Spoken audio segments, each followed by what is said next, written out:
Hello guys, welcome back to our channel. Episode ആരംഭിക്കുമ്പോൾ കാണിക്കുന്നത് രാജിയമ്മയുടെ കുടിലാണ്. ശാരദാമ്മ രോഹിത്തിനോട് സത്യങ്ങളെല്ലാം തുറന്നു പറയാൻ പറയുകയാണ്.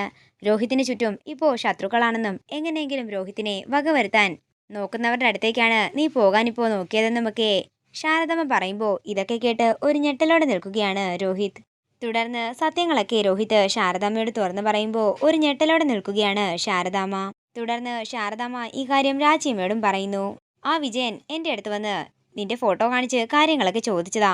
അവനെ വിശ്വസിക്കാൻ കൊള്ളില്ലെന്ന് എനിക്കറിയാവുന്നത് കൊണ്ട് തന്നെ ഞാനൊന്നും വിട്ടു പറഞ്ഞില്ല. പക്ഷേ എൻ്റെ മുഖഭാവം കണ്ടപ്പോഴേ അവൻ എന്തൊക്കെയോ സംശയമുണ്ടെന്നാ എനിക്ക് തോന്നുന്നത്. അവൻ എന്താണെങ്കിലും നിന്നെ തേടി ഇനിയും വരാൻ സാധ്യതയുണ്ട്. ഇത് കേൾക്കുന്ന ശാരദാമ്മ പറയുകയാണ്, എങ്കിൽ പിന്നെ നമുക്ക് രോഹിത്തിനെ വേറെ എങ്ങോട്ടെങ്കിലും മാറ്റിയാലോ? അങ്ങനെ മാറ്റിയിട്ടും ഒരു കാര്യവുമില്ല. അവനെ ഈ അടിവാരത്ത് ജനിച്ചു വളർന്നവനാ. ഇവിടെയുള്ള മുക്കും മൂലയും വരെ അവനറിയാം. അവൻ എങ്ങനെയെങ്കിലും തേടിപ്പിടിച്ചെത്തിയിരിക്കും. പക്ഷേ ഇനി അവൻ ഈ അടുത്തൊന്നും ഇങ്ങോട്ടേക്ക് വരില്ല. നമ്മൾ പ്രതീക്ഷിക്കാത്ത സമയത്തായിരിക്കും അവൻ രോഹിത്തിനെയും തിരക്കിക്കൊണ്ട് ഇങ്ങോട്ടേക്ക് വരുന്നത്. തുടർന്ന് ശാരദാമ്മ പറയുകയാണ്, എന്താണെങ്കിലും ഇവനൊന്നും വരാൻ ഞാൻ സമ്മതിക്കില്ല. എൻ്റെ ആയുസ് തീർന്നതിന് ശേഷം മാത്രമേ ഇവനെ ആരെങ്കിലും തൊടുക പോലും ചെയ്യൂ. പിന്നീട് കാണിക്കുന്നത് സത്യഭാമയുടെ വീടാണ്. പ്രീതിയുടെ മുഖവും മറ്റുമൊക്കെ തുടച്ചു വൃത്തിയാക്കുകയാണ് സത്യഭാമ. ഒരു അത്യാവശ്യ കാര്യമെന്നാ ഈ പൊന്നിയെ ഇവിടെ കാണില്ല, എത്ര നേരമായി പോയിട്ടെന്നൊക്കെ ഭാമ പറയുന്നു.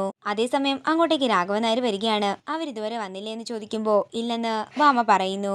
അതേസമയം ഒരു രജിസ്റ്റേർഡുമായിട്ട് അങ്ങോട്ടേക്ക് പിള്ളച്ചേട്ടൻ വരികയാണ്. ശാലിനി കുഞ്ഞിന്റെ പേര് വന്നതാ, ഞാനങ്ങ് ഒപ്പിട്ട് വാങ്ങി. ഇവിടെ ഇല്ലാത്തവരുടെ രജിസ്റ്റേർഡൊക്കെ താൻ എന്തിനാ ഒപ്പിട്ട് വാങ്ങുന്നത് എന്ന് ഭാമ ചോദിക്കുമ്പോൾ പിള്ളച്ചേട്ടൻ പറയുകയാണ്, പിന്നെ അവരിപ്പോൾ താമസിക്കുന്നത് പുതിയ സ്ഥലത്തല്ലേ, അഡ്രസ്സൊക്കെ കണ്ടുപിടിച്ച് വരുമ്പോൾ താമസമാകില്ലേ, അതുകൊണ്ടാണ് ഞാൻ വാങ്ങിയത്. അതിനെന്താ ഭാമേ, പിള്ളച്ചേട്ടൻ കൊണ്ടുപോയി കൊടുത്തോളും എന്ന് രാഘവൻ നായർ പറയുമ്പോൾ ഭാമ പറയുകയാണ്, വേണ്ട, ഞാൻ കൊണ്ടുപോയി കൊടുത്തോളാം, എനിക്ക് അവിടം വരെ പോകേണ്ട ഒരു അത്യാവശ്യമുണ്ട്. വേണ്ട ഭാമേ, നീ അതിനായിട്ട് അവിടം വരെ പോകണമെന്നില്ല, പിള്ളച്ചേട്ടൻ കൊടുത്തോളുമെന്ന് വീണ്ടും രാഘവൻ നായർ പറയുമ്പോൾ ഭാമ പറയുകയാണ്, വേണ്ട, ഞാൻ തന്നെ കൊടുത്തോളാം.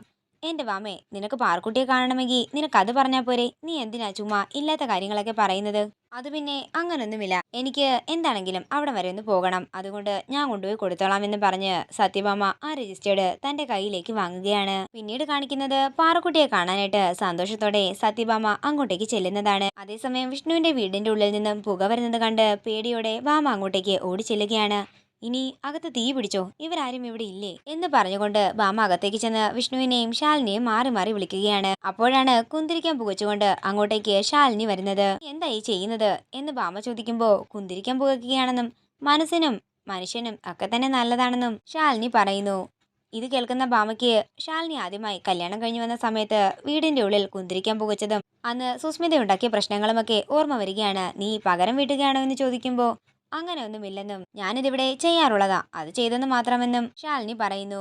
അതേസമയം ഭാമ പാറുക്കുട്ടി എവിടെയെന്ന് ചോദിക്കുകയാണ്. വിഷ്ണുവേട്ടന്റെ കയ്യിലുണ്ടെന്ന് പറയുമ്പോൾ വിഷ്ണു പാറുക്കുട്ടിയും കൊണ്ട് അങ്ങോട്ടേക്ക് വരുന്നു. തുടർന്ന് വാത്സല്യത്തോടെ പാറുക്കുട്ടിയെ എടുത്ത് ലാളിക്കുകയാണ് സത്യഭാമ. പെട്ടെന്ന് പാറുക്കുട്ടി കരയുമ്പോൾ ശാലിനി തന്റെ കയ്യിലേക്ക് കുഞ്ഞിനെ വാങ്ങുന്നു. എന്താ ഇവള് കരയുന്നതെന്ന് ഭാമ ചോദിക്കുമ്പോൾ ശാലിനി പറയുകയാണ്, അത് പിന്നെ പരിചയമില്ലാത്തത് കൊണ്ടാ. സത്യമ്മ വേണമെങ്കിൽ കുഞ്ഞിനെ കൊണ്ടുപോകോ, കുറച്ചു നേരം കഴിഞ്ഞ് ഞങ്ങൾ വന്ന് കൊണ്ടുവന്നോളാം. ഞാൻ എന്ത് ചെയ്യണമെന്നേ നീ പറയേണ്ട ആവശ്യമൊന്നുമില്ല, നിന്റെ പേരിൽ ഒരു രജിസ്റ്റേർഡ് വന്നിട്ടുണ്ടായിരുന്നു, അത് തരാൻ വേണ്ടിയാ ഞാൻ വന്നത്. ഇത്രയും പറഞ്ഞിട്ട് സത്യഭാമ അവിടെ നിന്ന് പോവുകയാണ്. പോകുന്ന വഴി വിഷ്ണുവിന്റെ ജീപ്പിലേക്ക് നോക്കി സത്യഭാമ നിൽക്കുന്ന കണ്ടിട്ട് വിഷ്ണു പുറത്തേക്ക് ഇറങ്ങി വരികയാണ്. നീ എന്നെ തോൽപ്പിച്ചെന്നാണോ കരുതുന്നത് എന്ന് ഭാമ ചോദിക്കുമ്പോൾ വിഷ്ണു പറയുകയാണ്, ഇടയ്ക്കിടയ്ക്ക് എനിക്കും ജയിക്കണ്ടേ അമ്മേ.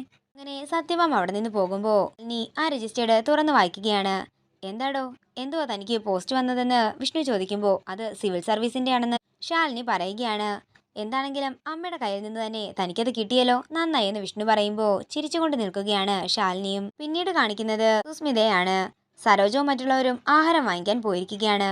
അവർ വരുന്നതിനുള്ളിൽ എനിക്ക് എൻ്റെ ഫോണെങ്കിലും എങ്ങനെയെങ്കിലും എടുക്കണം എന്ന് പറഞ്ഞ് സുസ്മിത കെട്ടഴിക്കാൻ ശ്രമിച്ചുകൊണ്ടേയിരിക്കുന്നു. അങ്ങനെ സുസ്മിതയുടെ ഒരു കൈയുടെ കെട്ട് അഴിഞ്ഞു വരുന്നതാണ് കാണിക്കുന്നത്.